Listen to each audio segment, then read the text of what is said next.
વાહ યાર, ગોવા તો ખરેખર સ્વર્ગ છે. હા, પણ મારા બેંક એકાઉન્ટ માટે તો નરક છે. કેમ? અહીં આવ્યા પછી તમારું એટીએમ જોઈને પણ કહે છે, ભાઈ શું લેવા આવ્યો? હા હા હા.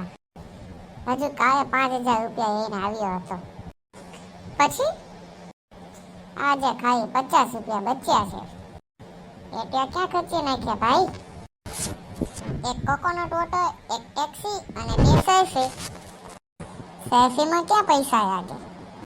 ફોન પાણીમાં પડી ગયો, નવો ફોન લેવો પડ્યો. તો હવે ગોવામાં શું પ્લાન છે? પૈસા બચાવવાનો. કેવી રીતે? બીચ પર પડેલા શંખ ભેગા કરીશ અને લોકોને કહીશ કે લિમિટેડ એડિશન છે. હા હા હા હા. અને ખાવાનું? ઇન્સ્ટાગ્રામ પર ફૂડ રીલ જોઈને પેટ ભરી લઈશ.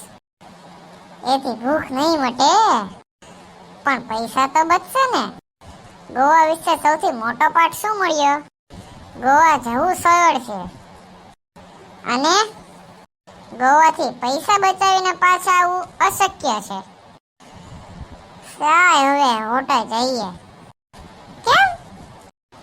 ફ્રી વાઈફાઈ થી ઘરેથી પૈસા તો મંગાવવા પડશે ને યાર.